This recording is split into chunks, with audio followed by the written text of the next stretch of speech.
tinha um exemplo que era interessante a respeito disso, que eu esqueci. Ó, tenho mais. Tem mais?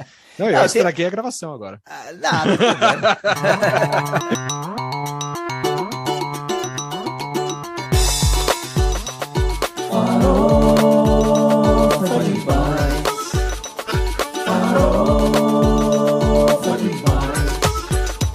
Com bacon.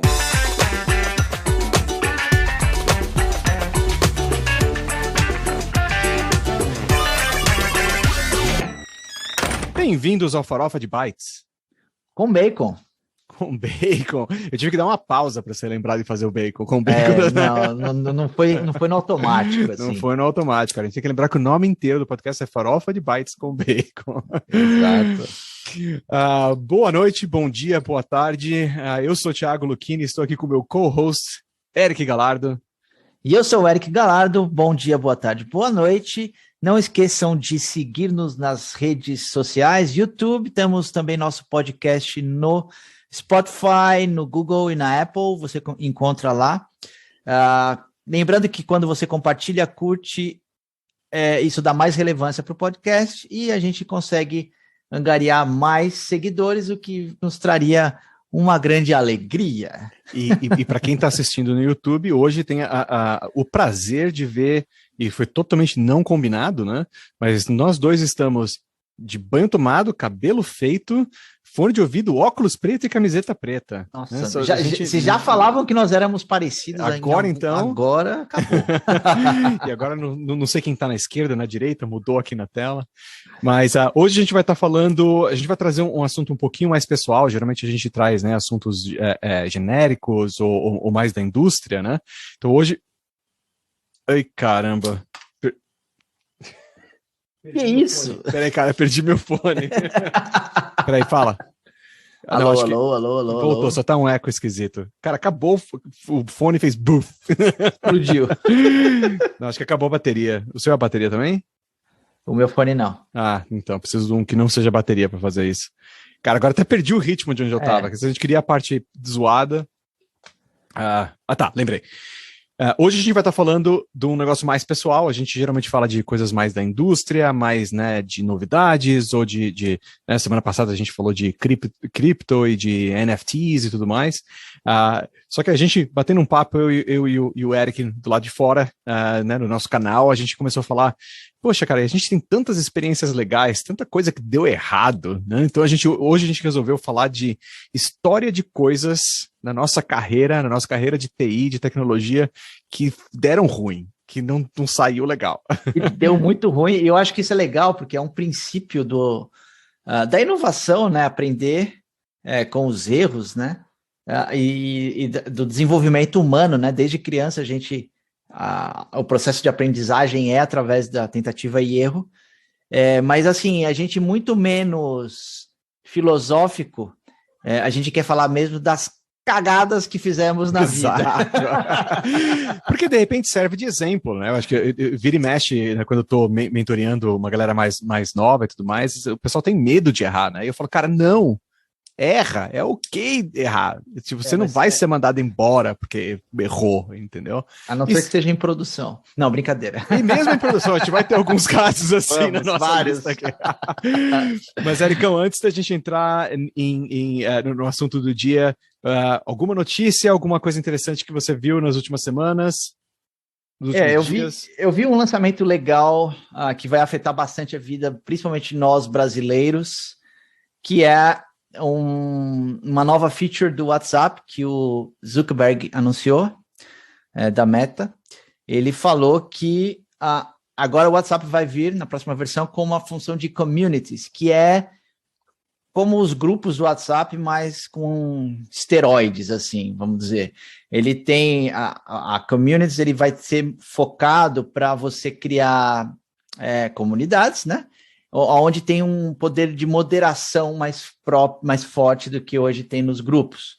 Então, o moderador ele vai poder convidar, vai poder excluir comentários, enfim, habilitar, desabilitar. E ele é muito focado para a área de educação. Na apresentação do Zuckerberg ele fala que é, por exemplo, para os professores criarem grupos abertos, que são as comunidades, né, do WhatsApp, e através daí conseguir interagir com os pais dos alunos, enfim. É alguma coisa. O Telegram tem alguma funcionalidade parecida, não tem, não? Acho que sim. Ele deve estar tentando, talvez, tornar o grupo de WhatsApp um pouco mais controlado, porque hoje, para qualquer um que faz parte de grupo, por exemplo, de pais, você sabe que é uma zona, né? Todo mundo eu acho manda mensagem, vira uma bagunça, né? Assim, pessoas que são que não tem uma relação, né? Não são pessoas na sua agenda, né? Exato. E eu vejo isso, o próprio Telegram, que não é uma coisa. Eu acho que vale a pena a gente, né, dar um highlight nisso para o pessoal que ouve no Brasil. O WhatsApp é uma coisa muito forte fora dos Estados Unidos, né? É uma coisa muito forte no Brasil, é uma coisa forte na Europa, na Índia. Nos Estados Unidos, você fala WhatsApp, ninguém sabe o que é, ninguém usa. Nem tem instalado, não tem instalado. Eu não consigo falar com meu filho, não consigo mandar mensagem para meu filho no WhatsApp, eu tenho que ligar para ele ou mandar SMS, porque ele não recebe o WhatsApp. Mesmo tendo instalado, não sei como ele consegue não receber as mensagens do WhatsApp. aquele númerozinho fica ali, ele não tem eu acho que não nervoso, abre, não tem a criatividade, tira a notificação, né, simplesmente ignora a notificação. E o próprio Telegram, que também não é uma coisa que também não tem aqui nos Estados Unidos, que não tem, ninguém usa, né, a mesma ideia, eu acabo só usando o WhatsApp e o Telegram por questão do Brasil. E o Telegram só porque o pessoal começou a montar esses grupos de Telegram, né? Tipo, a minha psicóloga tem um grupo dela no Telegram, aí tem a comunidade brasileira de Clojure que eu participo, tem o Telegram. O meu treinador do Brasil, que é treinador de corrida, tem o Telegram dele, com os alunos dele, controla. Então vai ver, eu acho que ele deve ter percebido ali no Meta que tem uma certa tendência, uma galerinha meio saindo, copiou o feature. Copiou o feature, pode ser. E falando de coisas Brasil versus Estados Unidos, semana passada a gente falou do Elon Musk virando sócio majoritário do Twitter, né, e até ia entrar como board member. No dia que a gente estava conversando e fazendo a gravação, eu acho que tinha acabado de ser anunciado, né, que ele ia ser convidado a ser um membro do board. E, cara, durante o final de semana deu uma reviravolta. Não sei se eles começaram a se encontrar e aí teve algum desalinhamento entre o CEO e o Elon Musk. Eu sei que aí o Elon Musk fez alguns comentários meio esquisitos no próprio Twitter, aí o próprio Twitter anunciou que ele não viraria membro do board mais, aí ele falou, eu também não quero ser mais membro do board, e aí durante essa semana ele começou a fazer movimentos, que é o que o pessoal fala de investidor ativista, né, que é investidor que está tentando manipular preço e manipular o mercado para conseguir o que ele quer como um investimento. E aí ele abriu o jogo hoje, né? Hoje de manhã ele abriu o jogo ele fez um takeover bid. Ele fez uma oferta para comprar e tirar do IPO, tirar da bolsa o Twitter, voltar e transformar em privado, e com o argumento de que comprando e sendo o único sócio, entendeu? Um takeover total de acho que mais de 40 bilhões, 50 bilhões, foi um valor absurdo, e não se fala mais em outra coisa no jornal. Hoje de manhã, inclusive, estava ocupando essa operação aí do Elon Musk, essa notícia do Elon Musk e do Twitter, estava ocupando o mesmo lugar que até semana passada era da guerra. Da guerra. E legal você falar, porque eu via as notícias, né, pop-up assim, direto de Elon Musk, mas eu fui pro escritório e eu não estava muito atento. Eu achava que era eco ainda da semana passada, não me atentei então nessa mudança radical. Quer dizer que ele quer comprar o Twitter e transformar na Tesla. Ele não diz o que ele quer fazer, né? Algumas coisas que ele fala, ele deu algumas dicas, né? Ele é muito nessa questão de free speech, e ele acha que o Twitter meio bloqueia como que fala free speech em português? Falada livre? Falar o que pensa? Não é bem o falar o que pensa. Tem uma palavrinha bonitinha em português. Eu não tô lembrando. Palavra livre, não é? Cara, a gente vai ter que procurar no Google. Sério que a gente tá tão ruim assim. Liberdade de expressão. Liberdade de expressão, é isso mesmo. Cara, que bonito, né? Liberdade de expressão. Quase que uma frase. Né? E tem 3 palavras. Pois é. Tem acento e tudo. Ele é muito forte nessa parte de liberdade de expressão e ele acha que o Twitter meio que poda algumas pessoas. Podou o presidente, por exemplo, né? Podou o Trump. Trump tirou, né? Tirou ele fora. E a podada foi assim, né? Tipo, proibiu o Trump de entrar. Fechou a conta do Trump, tirou, apagou e pronto, não existiu, acabou. Então ele disse que ele talvez queira fazer isso. Ele falou que ele quer destravar o potencial do Twitter. O que quer que significa isso. E ele disse também, ele fez uma ameaçazinha hoje no final da tarde, falando que se o Twitter não quiser, ele tem uma opção. Ele sabe o que ele pode fazer, ele tem um plano B. Que é uma sacadinha meio assim, tipo, gente, deixei na mesa, ele falou que é oferta final, que ele não vai negociar, entendeu? Ele tá fazendo um jogo todo político, todo interessante, vai ser interessante acompanhar aí nos próximos dias, ver o que acontece. Hoje, óbvio, e nem só hoje, acho que nos últimos 10 dias, o pessoal dentro do Twitter, eu tenho alguns amigos lá, o pessoal tá correndo para cima e para baixo, meio preocupado, o CEO teve que marcar um all hands para falar, olha, vai ficar tudo bem, a gente tá vendo tudo direitinho, e agora tem assim, agora o board tem que decidir se vende, né, ou não. Mas quem tem ação do Twitter é obrigado a vender? É isso que Na verdade, essa que é a questão. Se você tiver a ação, você é obrigado a vender ao preço que ele deu. Então, acho que é $54 por ação. Então, vamos supor que você pagou $30 na ação, você vai ganhar $20 por ação que você comprou. Então, em tese, na verdade, você até mede o mercado e o quanto o mercado aposta que vai acontecer mesmo, se o preço sobe e bate com o preço da oferta. Entendeu? Então, se o preço sobe, e até passa às vezes, porque tem gente que acha que vai começar a ter uma negociação e o preço final vai subir, entendeu? É o que eu imaginei. Hoje, conforme a notícia aconteceu, deu um spike, passou do ponto, passou dos 54 e pouquinho, no final do dia fechou abaixo. Então, ele fez uma montanha e voltou. Então, até a notícia no jornal era: mercado não acredita que o Elon Musk vai conseguir comprar, né? E aí, logo na sequência, o Elon Musk falando que ele tinha um plano B e tudo mais, né? Então vai ser interessante a gente acompanhar que essa semana isso vai mexer bastante. Vale lembrar que, né, eleições aqui nos Estados Unidos começam ano que vem, né? Ano que vem? 2024. Ah, 24. Esse ano tem a eleição, são as primárias, depois 2024 são para presidenciais, e quem controlar o Twitter tem muito controle sobre política, o mundo... Sobre a população aqui. Exato, entendeu? Então vai ser um negócio interessante de acompanhar. E eu trouxe uma outra notícia, cara, que nem é notícia, na verdade, é só um problema que eu quase converso esse problema semana sim, semana não, em algum projeto. E sempre acontece em todo projeto, que o problema de versionamento de produto, versionamento de lançamento. Cara, se você já deve ter passado por isso, né? Tipo, cara, que versão tá lá? E o cara fala, não sei. Já passou por isso? A gente já chegou a fazer controle de versão na mão, né? Com comentário em código. Depois a gente evoluiu, né? Aí tinha o CVS, né?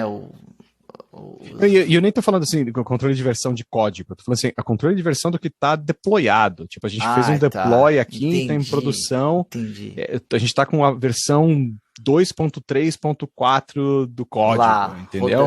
E você conseguiu fazer o contrário, inclusive, tá? 2.3.4, onde que tá isso no código, entendeu? E fazer esse mapeamento de volta. Porque entendeu? com o DevOps, né, cara, isso é muito rápido, né? Então, assim, uma versão que tá lá pode ter um dia, sei lá, às vezes duas versões no mesmo dia, e aí... Várias, Várias, E assim, todo projeto você tem que uma hora ou outra ter uma conversa de, tá bom, como que a gente vai versionar, né, como que vai evoluir, como a gente controla. E por isso que existe, né, eu falei do 2.3.4, porque é um dos padrões que acabou ficando mais popular, que é o SemVer, né, que é o versionamento semântico, né, onde você tem, né, o primeiro número é a versão maior, é o major, aí depois você tem o minor e você tem o patch, né, então você tem o maior, o menor e o conserto. E todo mundo usa, é um sistema muito popular e tudo mais. E eu acho um assunto interessantíssimo, porque eu queria calcular, né, o quanto tempo que a gente gasta em projeto, todo projeto novo, tendo que decidir de novo, conversar de novo, como vamos usar Semver? Vamos. Como é que a gente vai fazer o bump da versão? Onde? Grava em algum lugar? Não grava? Não, tem uma forma de visualizar no servidor ou não, né? E gasta-se bastante tempo, e principalmente eu acho que conforme a gente vai fazendo kick-off de vários produtos, vários softwares, né? Se você trabalha com um software só para o resto da vida, já foi decidido isso algum dia, né? Mas você está abrindo muitos softwares ou muitos microserviços, então tem esse lado, né, de gastar um certo tempo em cima disso, que eu acho ruim. Eu acho que até por isso que talvez o Semver ficou popular, porque você fala assim, gente, faz Semver e ponto. A gente não vai... Mas aí sempre cai naquela questão, tá, e quando que a gente muda o patch? Quando que a gente muda o minor? E onde que a gente zera? E tem breaking changes, não breaking changes, quebra ou não quebra, né? E aí tem toda essa conversa de novo. E eu descobri recentemente, acho que uns 2, 3 anos atrás, o Calver, C-A-L-Ver, é call de calendar, de calendário. Uhum. E a sacada você vai ter o mesmo formato, vai ser um número, ponto, outro número, ponto, outro número, só que é baseado na data. Então é baseado no, por exemplo, o que eu tenho usado agora nos meus últimos projetos? Ano, mês e o dia. Certo? Só isso. Porque assim, esse foi o build que a gente buildou naquele dia e tá deployado. Então se eu vejo a versão que tá no servidor, eu falo assim, tá, essa versão aqui é de fevereiro, foi a última versão de fevereiro, a versão de março, o que quer que seja, ou a de ontem, né? E aí, como adendo em cima disso, né, porque você falou a questão de DevOps, né, de múltiplos deploys no dia e tudo mais, né, os vários deploys no mesmo dia teriam a mesma versão, né, e isso é ruim.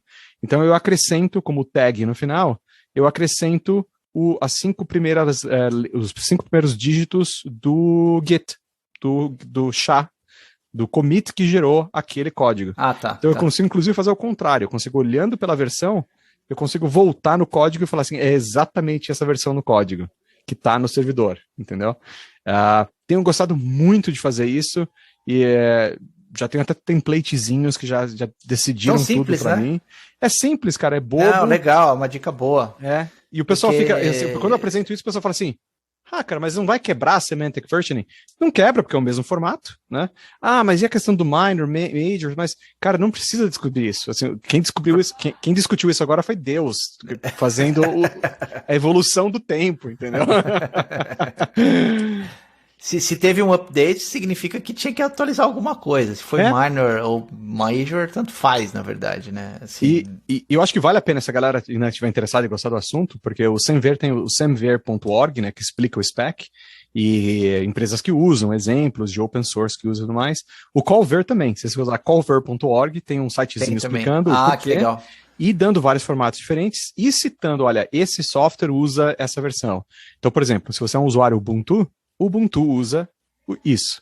Então, se você vê a versão, você bate e olha a versão do seu Ubuntu e está marcando 21, né, o primeiro número é 21, é porque é alguma versão do ano passado. Se você vê 22, já é desse ano, beleza. Um intruso aqui, meu filho.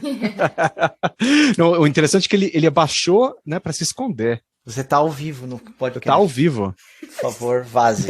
Feche a porta, por favor. Eu tenho um compartilhamento, na verdade, de um software que eu estou usando, um app que eu estou usando, que eu estou gostando bastante. Eu não tenho certeza que funcione, possivelmente não funciona no Brasil, mas ele chama Truebill. É um aplicativo de controle financeiro que eu tinha já meio que desistido de fazer, né? Porque você tem que classificar todas as suas entradas e saídas com múltiplos cartões e tal, é um saco, né? Eu lembro que eu fazia isso na época do Quicken, do Money, né? A gente tentou fazer isso várias vezes. E ele fala que usa AI, né, para fazer a autoclassificação, ele te dá todo o recurso financeiro que você precisa. E é muito legal, porque é muito fácil de usar, você conecta automaticamente com suas contas, com seus cartões, ele baixa tudo, classifica tudo que ele não encontra, ele te pede ajuda e pronto. Então, estou gostando bastante, recomendo Truebill. É true de verdadeiro, né? T-R-U-E. Tá. T-R-U-E, Bill, B-I-L-L. Ele é um SaaS, você paga por mês, mas eu pago $3 por mês. O legal dessa área, né, que assim, é uma área que ainda tem bastante competitividade, né? Alguns anos atrás, eu já vi esse TrueBill propagandas e tudo mais, nunca verifiquei. Antigamente o pessoal falava muito do Mint, M-I-N-T. Mint, eu lembro. Também, acho que aí o Mint foi comprado por alguém e talvez baixou a qualidade. Um tempo atrás, alguém tinha uma startup fazendo que era uma macro para Google Sheets. Então ele fazia a mesma coisa que esses softwarezinhos fazem, só que meio que alimentando uma planilha no Excel, no Google Sheets. Porque aí você tem o melhor dos dois mundos, né? Tipo, você não precisa sair do Google Sheets, você não precisa sair do Excel. Você ainda consegue usar, mas você aperta um botãozinho que faz o AI, que faz o input para você. Tem bastante espaço nessa área ainda, é interessante, né? Legal. Bom, vamos entrar no tópico de hoje, que eu tô animado. Acho que a gente vai rir bastante. Quem estiver ouvindo aí vai se divertir hoje. Cara, a primeira coisa que eu tinha pensado, né, até pra gente entrar no ritmo do tópico de hoje, o tópico de hoje é coisas que afetaram produção, histórias de cagadas, de coisas erradas. Mal feito, histórias de horrores, né? Guerra. tem algumas histórias de horror aqui. E a gente, antes de começar, fazendo um disclaimer, a gente vai fazer um esforço para não citar nomes de projetos, nomes de empresas, nome de pessoas, né? E tentar ser o mais neutro possível. E a gente não está só falando da nossa experiência, a gente também está falando de coisas que a gente ouviu, que a gente viu, né? Então, assim, não adianta ir lá no LinkedIn do Eric e falar, o Eric trabalhou aqui, ó. Ele falou o Thiago trabalhou aqui, então ele está falando dessa empresa. Né? Eu acho que são histórias, e é história exatamente para isso. Durante muitos anos eu fiquei com medo de fazer cagada, e hoje eu falo, gente, vamos fazer cagada, entendeu? Que vai sair. Não é pra gente ter apologia à cagada, mas a gente tem que ter uma aceitação à cagada. Eu acho que a gente vai chegar lá. E eu coloquei aqui, o primeiro assunto, o primeiro tema, né, dentro desse primeiro subtema dentro desse tema é erros e coisas que afetaram produção, que deu caca em produção. Nossa, tem muito, cara. Principalmente antigamente, que as coisas eram um pouco menos protegidas, então, né? Mas... pois é, cara. Eu vou te contar uma, então, para começar. Eu era o responsável pelo site, né, um e-commerce, e eu fiz o e-commerce do zero, né? Literalmente comecei uma página em branco e fiz um e-commerce do zero. Na época, era um e-commerce de CDs e DVDs, muito famoso. E eu administrava tudo, cara, tudo ali. E tinha umas queries que de vez em quando elas truncavam no SQL, e por alguma razão que depois a gente conseguiu solucionar reindexando tabelas, enfim, fazendo um trabalho manual, alguns itens relacionais que não poderiam ser gravados nulos, por exemplo, gravavam. Né? Coisa antiga, hoje em dia acho que é mais difícil acontecer isso. Mas vamos te dar um exemplo. Um pedido, tem a tabela de pedido, tem a tabela de itens, e aí a tabela de itens ficava com o ID do pedido nulo. Né? Tá. Então não dava para correlacionar os itens ao pedido. Uhum. Então de tempos em tempos eu rodava umas queries para verificar se tinham pedidos assim. Tipo, seria assim, uma entidade ficou órfã, né? Ficou tipo, órfã, ela exato. Tá perdida ali sem relacionamento, boiando. Exato. E aí tinha algum problema na sua transação de gravação, na verdade. De gravação. O seu insert estava meio cagado. E aí, cara, o que acontecia? A gente rodava uma rotina lá, umas queries que eu já tinha, identificava e facinho eu pegava qualquer pedido, porque tinha outras informações, tinha IP, tinha horário e tal, e eu fazia o update dos itens do pedido. Só que era um script que já estava montado, então eu selecionava, dava F5, selecionava, dava F5. Uhum. Putz, é o pedido 2152. Copiava, colava o 2152 na linha de baixo, selecionava F5, resolvi o problema. Sim. O problema é que um dia, isso tudo em produção, né? O problema é que um dia eu fui lá, porque só tinha erro em produção, né? Uhum. Um dia eu fui lá, fiz tudo isso, pedido 2155, colei, a hora que eu selecionei, parou antes do where, sem querer. E eu dei já F5. Tinha apertado F5. Era porque era muito automático, eu fazia 2, 3 vezes por dia, entendeu? Selecionei F5. Quando eu vi que começou 1.000 linhas afetadas, 3.000 linhas afetadas, assim, 5.000 caramba, por que tem tanta linha? Nossa, esse pedido é grande, hein? Cara, mas me deu um gelo, cara. E aí, eu tinha aprendido já que, se eu não me engano, o comando era Ctrl 0. Ele dava meio que um rollback. Aquela transação que ainda estava rodando. Daquela transação que ainda estava rodando. Da sua IDE, do cliente, que seja ali que você tinha. Cara, eu apertei até furar o teclado, Ctrl 0, Ctrl 0, Ctrl 0. E aí ele travou geral. Aí o site travou, ficou uns minutos, 2 minutos travados, e eu suando frio. Mas dessa vez, Deus foi muito bom comigo. E voltou a transação, cara. Cara, e olha, a sorte de você ter lembrado que era Ctrl 0, né? Porque vai que você não lembrasse disso. Não, e assim, eu nunca tinha usado, na verdade. Eu sabia que funcionava, mas eu não. Quer dizer, eu tinha lido e tal. Enfim, depois desse dia. Nunca mais fez coisa em produção. Na verdade, eu fazia muito ainda, mas eu tinha a religião de fazer uma transação. Então, eu dava um begin trend, aí eu fazia o que eu precisava fazer, e mesmo que travasse o banco, porque às vezes, né, trava lá o site, mas não tinha problema. Eu fazia isso por segurança. Por segurança, e nunca mais tive esse tipo de problema fazendo update em produção. Cara, o seu exemplo foi de tabela em produção.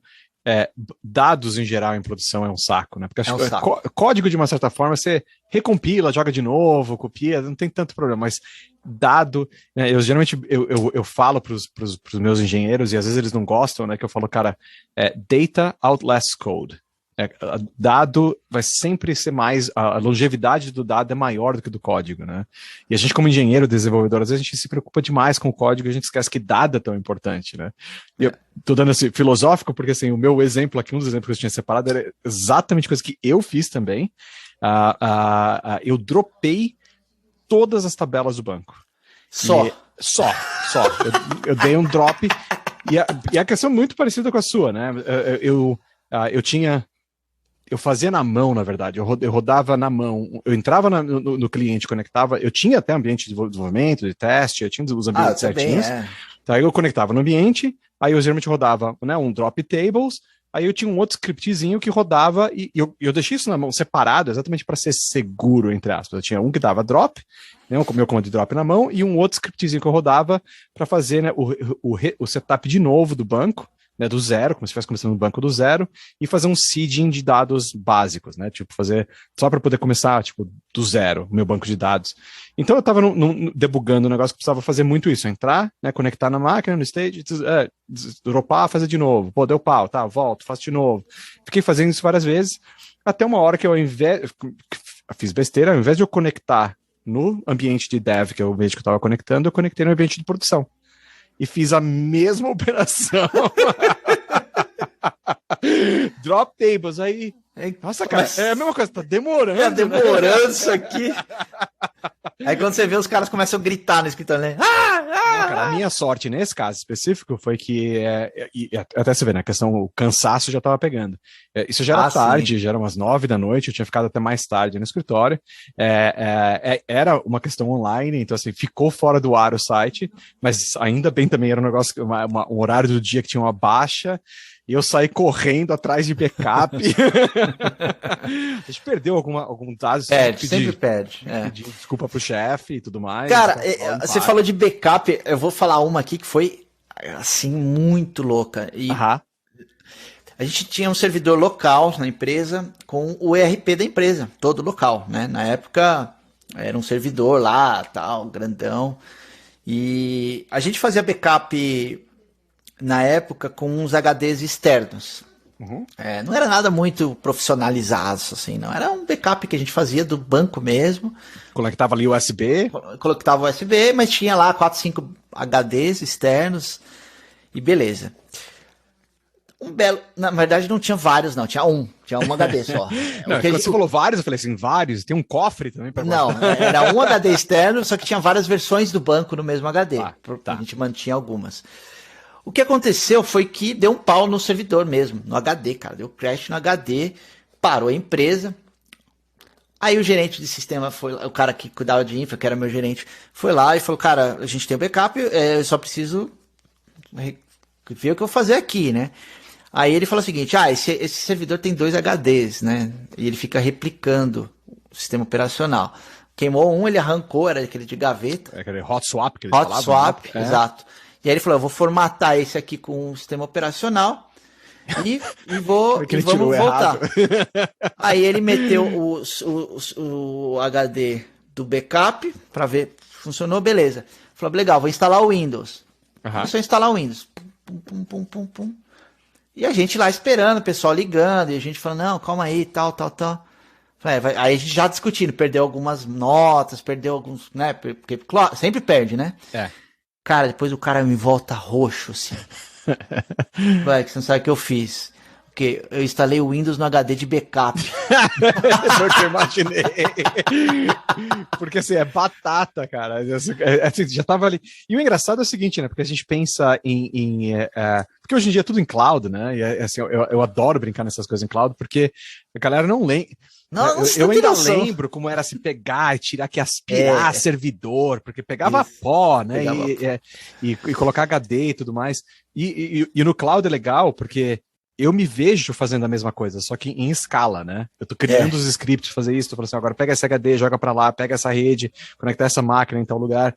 E hoje é tão fácil, porque assim, você faz um backup do script, um backup das imagens, né? Você fala assim, né, o HD inteiro é um arquivo, e você fala assim, tá bom, tira uma cópia desse arquivo. E volta pra posição que ele estava a tal hora, né? Você consegue, é muito louco isso. Hoje em dia, assim, é bem mais fácil você se proteger.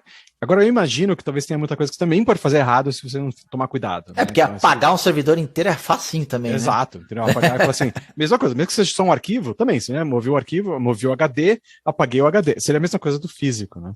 Agora eu tava pensando, você já teve essas situações onde assim, cara, é só uma coisinha pequena e dá uma cagada geral. Porque todo mundo tá falando o seguinte, cara, não é nada, é só um negocinho aqui, cara, só mudei essa linha do código. E aí você vai ver, esse exemplo especial que eu tenho, porque assim, é legal, porque envolve até um dano financeiro, na verdade, para a empresa. Do nada, né? Isso, também sistemas de compra, sempre tem, né, alguma coisa financeira envolvida, uma transação financeira. Tô de boa no final de semana, tinha até saído para viajar, que fazia tempo que eu não viajava. De repente, recebo uma ligação desesperada do cliente. Cara, a gente tá perdendo, já faz uns 5 dias que a gente todo dia tem baixado a nossa renda. Todo dia o nosso revenue tem caído no site.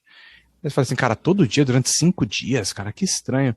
E isso era o cara de negócios olhando o número da semana, entendeu? Ele falou assim, olha, teve sei lá, quarta-feira, terça-feira, olha, caiu os números, né? Eu falei assim, cara, o que aconteceu terça-feira? Então eu saí ligando pro pessoal do meu time, cara, aconteceu alguma coisa na terça? Não, cara, a gente não mexeu, não teve deploy, né? Falando em versionamento de novo, né? Batendo ali para saber se era a última versão mesmo, era legal. Aí, enquanto eu tava ligando desesperado para todas as pessoas do time, alguém falou o seguinte, cara, eu acho que terça-feira eu ouvi o pessoal de back-end falando que estava fazendo um deploy, mas falaram que não falaram nada, falou assim, tipo, né, de lado. Eu falei, cara, só tá trocando a cor do botão, né? É uma coisa sempre... Aí eu liguei pro chefão do back-end, e aí, cara, teve deploy, né, na terça-feira, porque tá dando isso. Cara, não, teve, mas não tem nada a ver. Não tem nada a ver. A gente fez um fix, a gente consertou um negocinho super pequeno. A gente só mexeu numa validaçãozinha aqui nesse regex, era uma expressão regular ali. Eu falei, me mostra o que vocês fizeram. Então, o que eles tiveram de ideia? Eles tiveram de ideia de fazer uma validação nos campos de endereço, de nome e tudo mais, uma validação de caracteres no campo de venda, no campo de pedido. Então, na hora que você coloca o pedido, a API agora estava passando pelos campos de endereço, nome e tudo mais, e fazendo validações simples, entre aspas, né, batendo contra regular expressions e vendo, usou símbolos permitidos ou não, tem que fazer uma sanitização, né? Só que nessa sanitização que eles fizeram, eles começaram a ignorar o cerquilha, o cerquilhazinho. Sim. Então você mandar cerquilha era errado. Só que cerquilha em inglês é muito usado para denominar número. Então, se você mora... Onde você mora? Mora nesse número, é o cerquilha 2. Então, foi uma coisa errada.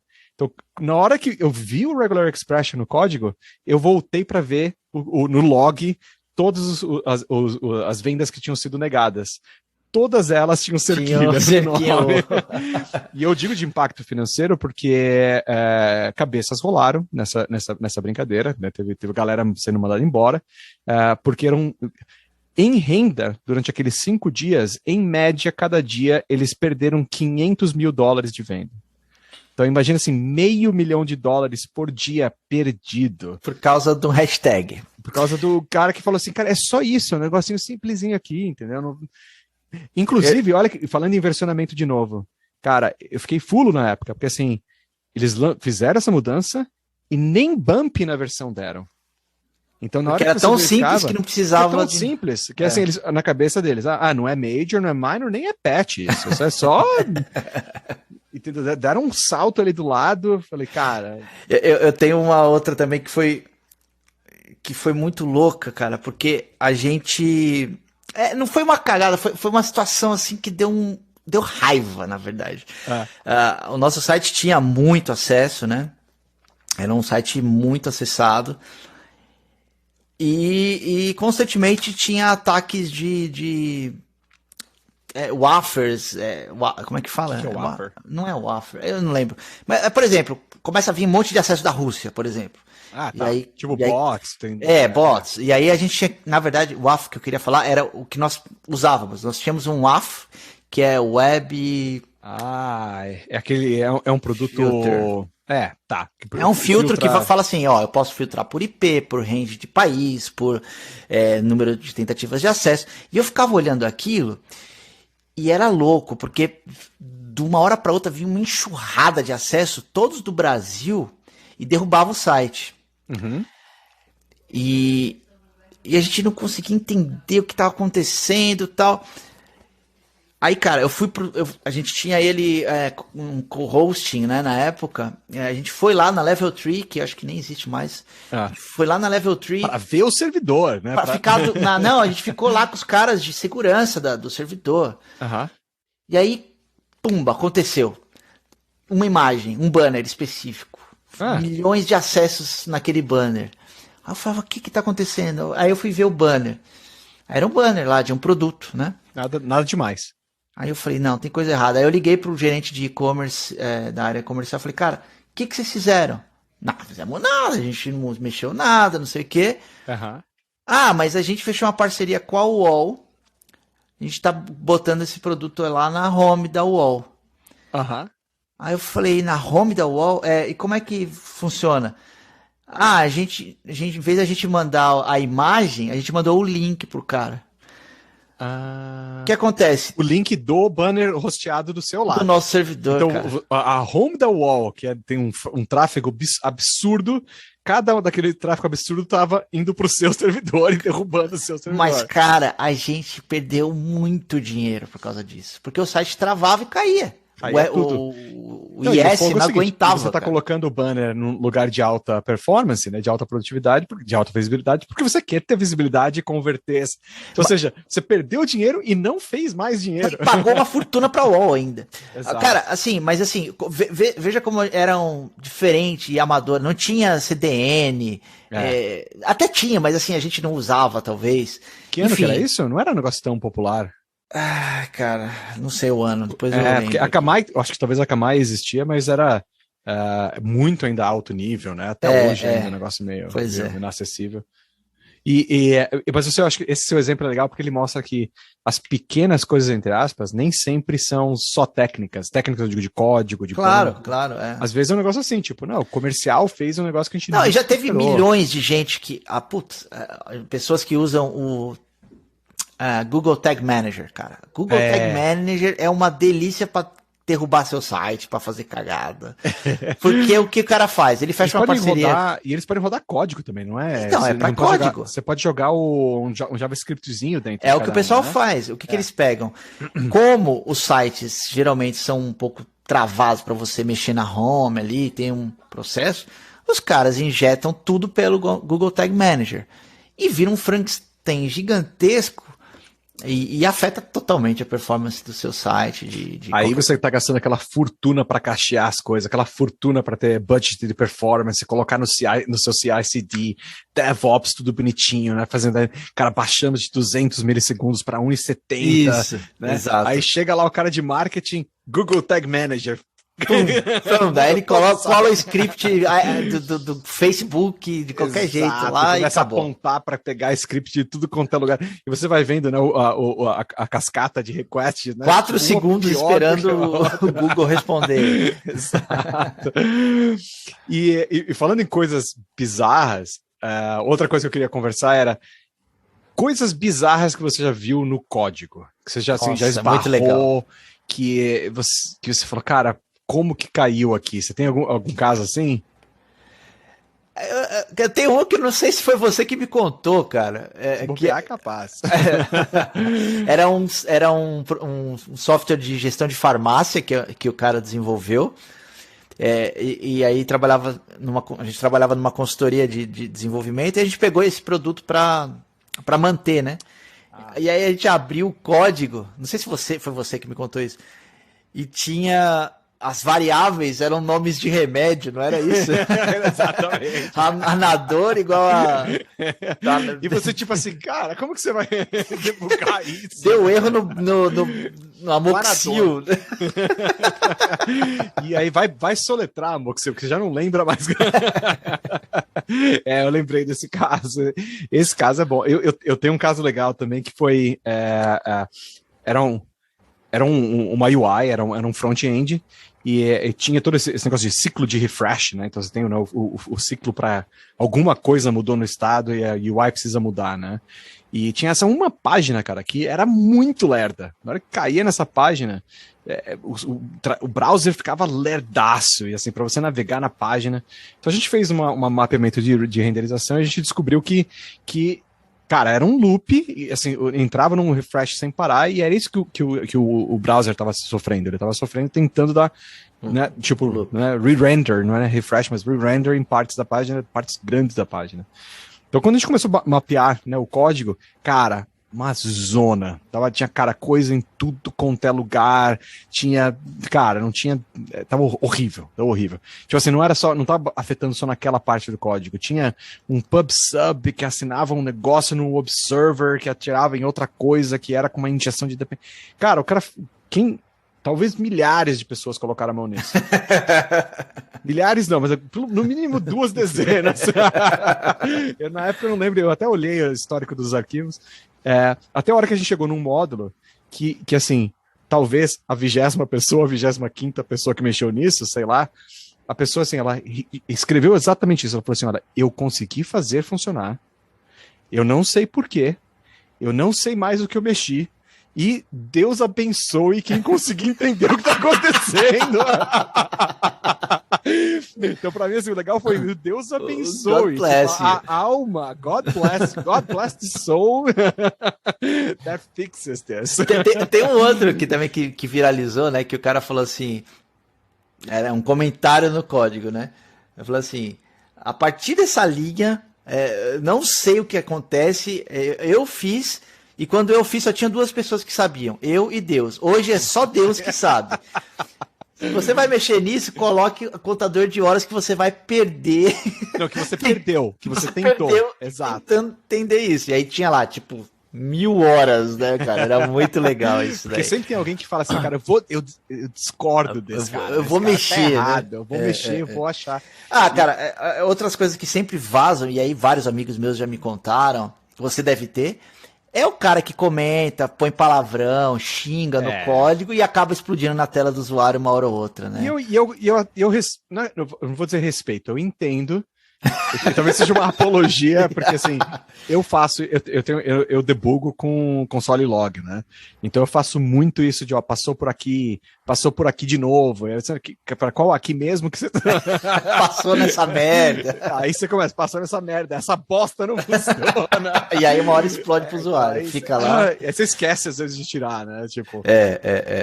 Isso eu já vi acontecer também. Esse eu acho que é mais comum, porque assim. Ou eu só tô tentando me desculpar de que eu faço também. Se bem que, graças a Deus, acho que hoje em dia com PRs, né, peer reviews, né, código revisado, o fato que a gente usa mais controle de versão de código, né, essas coisas acontecem menos, graças a Deus, não são mais tão comuns. Eu lembrei agora de um caso que eu fiz, cara, esse foi muito punk pra mim, porque eu fiquei desesperado. Eu gerenciava um site de premiação de vendedores da Peugeot, vou até contar aqui, da Peugeot. Isso que a gente tinha falado que a gente não ia usar nomes. Ah, não, mas a Peugeot em si não tem culpa sobre isso, foi eu que fiz a cagada. E aí, todos os anos, eles premiavam os melhores vendedores das concessionárias, né? E tinha um e-mail que era disparado para os vendedores, que era baseado numa consulta no banco de dados, que eu que gerenciava tudo, né? Enfim. Então, como que era feito na época isso? Eu tinha um banco de dados que todo ano tinha premiação, na verdade era mês a mês, então era um cálculo feito, e eu gerava um HTML na mão, né, fazendo as consultas, e gerava o HTML falando quem eram os vencedores do ano, e gerava uma variável com esse HTML, embedava no e-mail, né, e fazia um loop, um por um, para mandar isso por e-mail. Tá. Para mandar para cada um, só que era gerado por usuário, porque falava parabéns, fulano de tal, você nesse ano teve tipo, mailing, como é que ele chama? É um mail, um mailing. Esse ano você teve 5.000 pontos e você rodava isso apenas uma vez por ano, né? Tipo, uma vez por ano. Tá. E aí era bem manual, era ASP puro, eu rodava ali no código, no scriptzão e fazia um F5, rodava, foi o e-mail, acabou. E antes disso eu mandava 100 vezes para mim mesmo, para garantir que estava certinho. Para garantir. Mas por outro lado, assim, se você também não arrumou, não fez nada muito lá, porque é uma vez por ano que você tem que rodar isso, né? Tipo, exato. Bom, chegou no próximo ano, fui fazer, aí eu ajustei o script para consultar o banco de dados da... Não, na verdade eu ajustei o layout para ser o layout novo, porque mudava a identidade visual, tal. E fui. E aí fui lá, olhei pela layout ajustado, mudei o ano do nome do arquivo e mandei. Pum! Quando eu dei F5, eu lembrei que eu não mudei a base de dados. Tava consultando os dados do ano passado. Ou seja, começou a mandar pros vendedores do ano passado que eles tinham ganhado de novo. E aí o pessoal assim, caramba, de novo! E aí, cara, foi um rolo. Porque a imagem veio certinho. A imagem, o e-mail veio certinho com a informação desse ano. Aí, nossa, cara, esse é um rolo até de liability, né? Não, foi esse problema, porque o cara falou, eu ganhei, tá aqui, ó, tá falando eu tenho que prova. Prova, é um e-mail oficial, né? E foi muito ruim pra mim. O que a Peugeot fez? Ela... não, a gente mandou um comunicado falando que foi um erro, que como vocês podem ver, é o mesmo resultado do ano passado, os pontos eram idênticos, né, ao do ano passado, então isso foi o que possibilita, mas deu uma dor de cabeça, Dá, cara, porque assim, aí você tem que ativar todo mundo, pedir desculpa pro cliente, ativar o pessoal de customer service, treinar a galera, o que tem que responder e tudo mais. Eu sentei na calçada e quase chorei esse dia. Esse. E, cara, é um erro que aconteceu agora recentemente. Quem que foi? Cara, é tão comum que a gente até esquece, né? Mas foi algum serviço desses grandinhos que eu uso para alguma coisa, que do nada recebeu um e-mail, algum serviço de cloud até, eu acho, você vai ficar depreciado, alguma coisa. Era uma informação super genérica, que deveria ser relativamente preocupante, mas eu só olhei e falei assim, cara, isso não deve me afetar. Não sou eu. E depois de algumas horas depois veio um outro e-mail dessa mesma empresa falando o seguinte, olha, a gente mandou errado, né, fora de contexto, foi um erro. Então esses problemas acontecem até hoje. Agora, um último assunto que eu queria que a gente abordasse é problemas, mas do lado de organização, processo, que já não é tanto no técnico. Você deu algum exemplo aí do cara do comercial, né, jogando o banner na wall, mas eu tenho outros casos. Por exemplo, um dos casos que eu gosto de contar para as pessoas fui contratado para fazer essa consultoria numa startup. Não vou dar mais contexto para ninguém saber. Mas o legal é o seguinte, era uma consultoria pequena, eles tinham só 6 desenvolvedores na época, e o CTO meio que rodava, ele era o cara de produto, mais o cara de Scrum e tudo mais, E ele tinha um grande problema com estimativa. As estimativas nunca estavam batendo, o time nunca conseguia entregar. Aí eu fui assistir, tá? Minha consultoria era exatamente para resolver esse problema. Aí assisti o planning de estimativa que o cara fazia. Aí a primeira coisa que eu achei estranha é que demorava um dia inteiro de planning, que já é meio esquisito, né? Um dia inteiro, né? Com o time inteiro. Aí o que ele tinha feito? Eles faziam poker planning. Não sei se você já viu, fez poker planning, tem lá as cartinhas, Scrum, né? Faz Scrum. Aí eles ficavam jogando poker planning o dia todo. Fumando, bebendo uísque. Não, e pior que era tenso. Porque o que o CTO fez? O CTO arrancou as cartas com maior valor. Então só tinha a carta de meio, de 1, de 2 e de 3. Só. Então assim, todos os tickets ficavam entre meio e 3 de complexidade, entendeu? Porque ele jogou as cartas fora do baralho. Porque ele achava que ninguém podia dar uma alta complexidade nas coisas. E aí o engraçado era, quando alguém colocava meio ou 1, ele falava assim, gente, isso é muito fácil. Isso é menos do que isso. Aí ele colocava 0 na estimativa. Então você olhava, o backlog do sprint tinha tipo 150 tickets e somavam tipo 50 pontos. Como é que pode, cara? Que loucura! Então, aí o engraçado foi, né, que assim, eu já sabia no primeiro dia, isso foi uma segunda-feira, foi o primeiro dia que eu fui trabalhar, eu já sabia porque a resposta porque ele me contratou, mas eu já sabia que ele não ia gostar dessa resposta também. Difícil. Eu tive... assim, de processo, né, é interessante porque a gente vê em empresa grande aquela questão de ping-pong com tickets, né, de sistemas diferentes também. Isso é bem comum.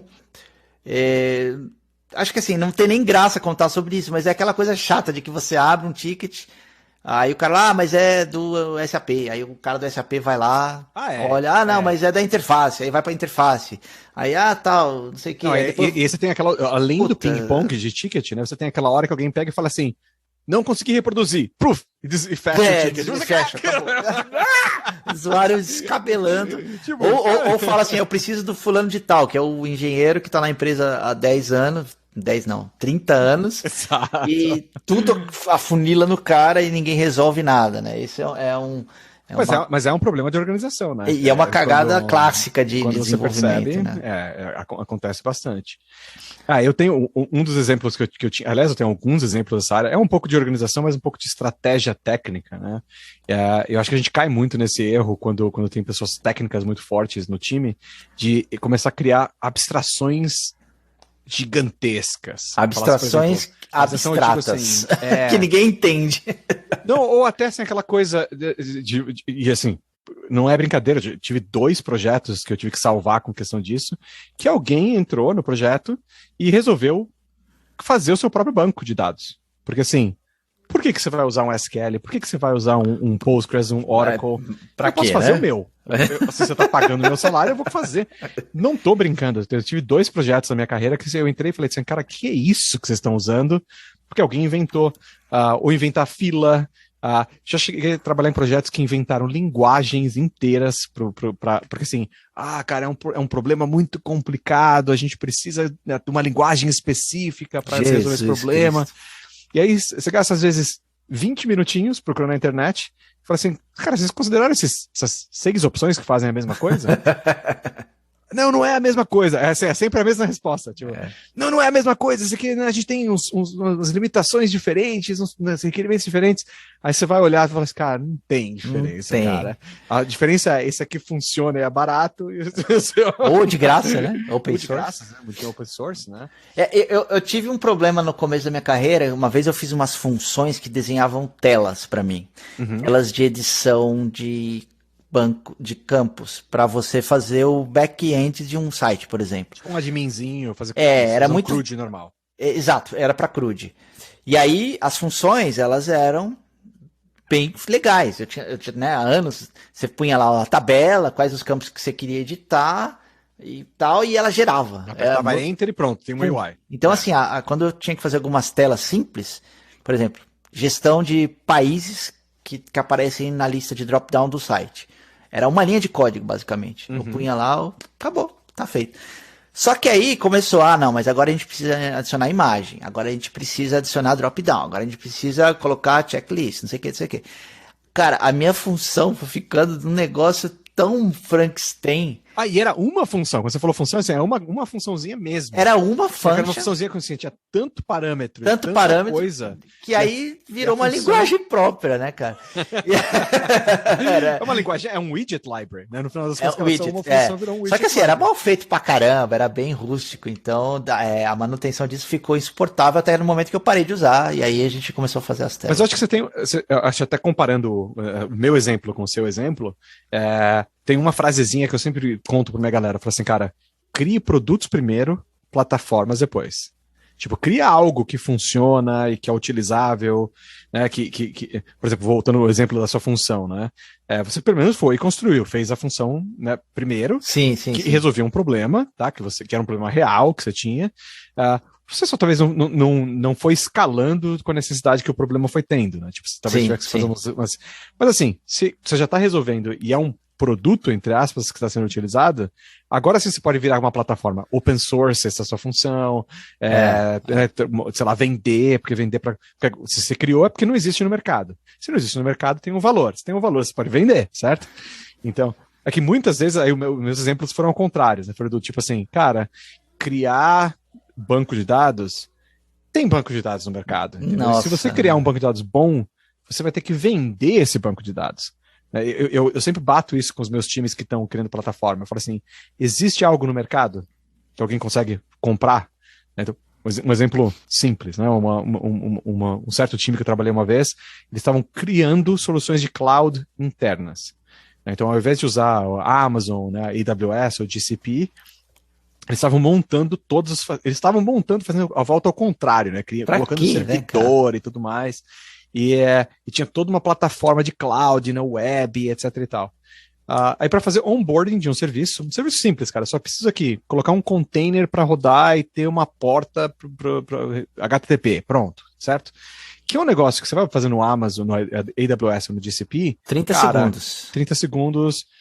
Assim, se você for muito lerdo e tiver que aprender, 15 minutos. Eu tô brincando, mas cara, bem isso mesmo, assim, 10 minutos para você. Eu falei 10 a 15 minutos. Foi o número que eu dei. Eu fiz o teste, eu falei, olha, eu mexia com a AWS na época, eu falei assim, eu vou abrir uma conta no GCP, vou fazer do zero, nunca fiz, usando um produto que eu nunca usei, e deu 15 minutos, entendeu? Aí, isso. Então dá, entendeu? Aí, chuta o quanto que a plataforma deles demorava. Não sei. Tinha que abrir um ticket. 3 meses. A primeira coisa que você fazia, abrir um ticket no Jira. Aí tem que achar o engenheiro, que é um engenheiro que... Aí tem que ver se tem disponibilidade, né? Aí eu tive paciência, né? Falei assim, legal, esse é o jeito oficial, né? Que, né, tem o pessoal de segurança, tá falando que tem que fazer, vamos fazer. Deu os 3 meses, certo? Nos 3 meses a gente ganhou o URLzinha, né, com o container rodando e tudo mais. Aí a gente foi fazer uma integração com o serviço, né, o serviço que também roda no cloud precisa de um whitelist, né, precisa bater no seu URL. Só que para bater na URL você tinha que fazer, né, whitelist o IP que estava entrando. Né, e aí é óbvio que isso é um outro ticket, que demora mais 3 meses. Sem chance, né, cara? Ou seja, demorar 6 meses para você testar 2 coisas. Você falou de erros de estratégia, né? Eu tive, assim, eu tive um erro sequencial com relação à Microsoft, foi bem legal. Quando a gente começou a estudar XP, depois se tornou Agile, ainda tinha muita coisa surgindo, o Scrum era algo que estava também começando, né? E aí eu montei um time para um projeto específico e os caras falaram, olha, a gente está fazendo tudo Microsoft aqui e eu queria te mostrar isso aqui. Aí os caras vieram com uma proposta da Microsoft que chamava-se MSF, que era Microsoft Software Foundation, uma coisa assim, que era um Agile. Era um frameworkzinho deles, né? Tipo, eram pacotados do jeito do software deles, do jeito deles. E aí a gente falou, legal, vamos usar. Microsoft, tudo Microsoft, vamos usar. Cara, foi a pior cagada que eu fiz, assim, porque não tinha aderência com as coisas que a gente precisava. Aí a gente começou a desenvolver um sistema para rodar o framework dentro do sistema. E aí a gente não se adequou e não foi. Quando a gente acabou de desenvolver o sistema para usar, o outro projeto já tinha acabado, foi uma péssima decisão. E na mesma época, no mesmo ano, o mesmo time propôs para a gente migrar algumas coisas que a gente vinha fazendo. E agora não vou lembrar, mas era talvez alguma coisa como Hibernate. Hibernate, do Java, não era? Aquele do J2EE? Eu não lembro exatamente isso. E aí a gente estava migrando para a Microsoft. Que é outra coisa que dá dor de cabeça. E aí a gente decidiu usar uma tecnologia que eles estavam implementando também nova, que era a hype da Microsoft, que chamava Link. E aí a gente fez... Link com Q no final. Tá. L-N-Q, não com K. E a gente fez toda a migração desse sistema, que já era complexo, chato, com esse Link. Deu todos os problemas que você imagina, e no final a Microsoft descontinuou a porcaria, e a gente ficou com um baita problemaço, cara. Foi, assim, a decisão estratégica mais cagada que eu fiz na minha vida, porque era uma tecnologia totalmente nova. Ou seja, eu podia ter usado o Scrum básico lá na Excel, frente. Nos pedacinhos de papel que eu já fiz. E pegar a tecnologia estabelecida. Não podia testar coisa nova no meio do projeto. Né? Principalmente se for alguma coisa que é muito estratégica para vocês, né? Tipo um projeto que já tá rodando, que você não pode arriscar. Eu brinco que geralmente você tem que fazer.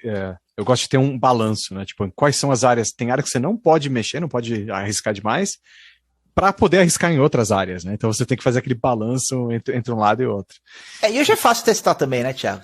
Você monta ambientes, é muito mais fácil para você. Mas assim, hoje em dia você ainda tem que fazer algumas decisões estratégicas, né? Por exemplo, você foi para o Microsoft que achou seguro, certo? Mas era um risco porque você não conhecia. Eu citei a AWS e GCP, hoje em dia é uma questão, ou a Azure da Microsoft, né? Exato. Se você tem um time que é 100% AWS, aí a Microsoft vai lá, bate na sua porta e te dá um crédito bizonho no Azure, que você não tem como falar não, entendeu?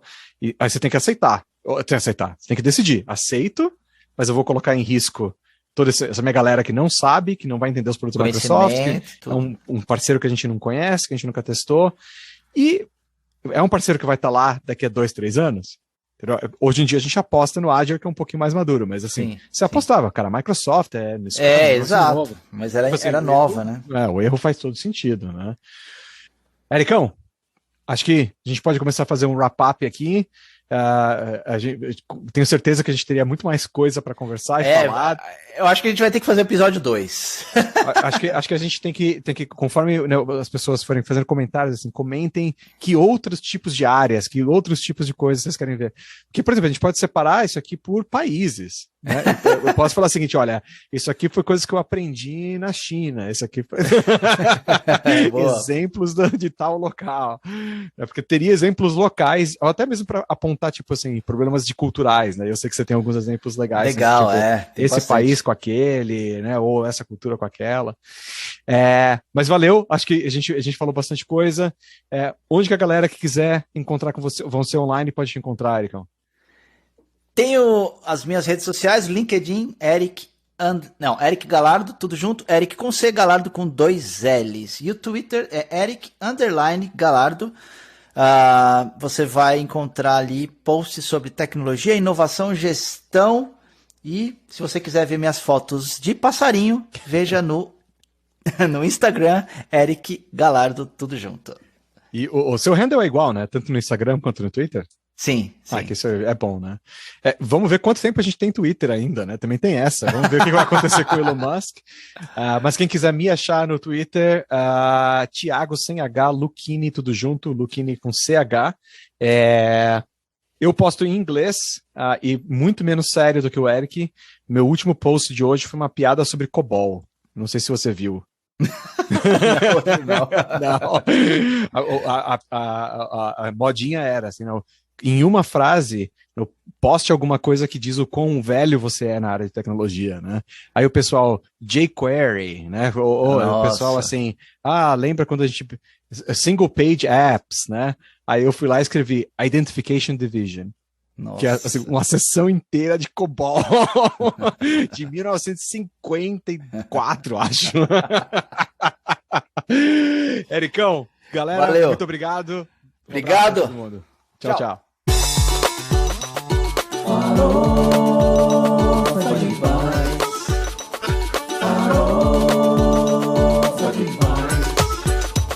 com bacon.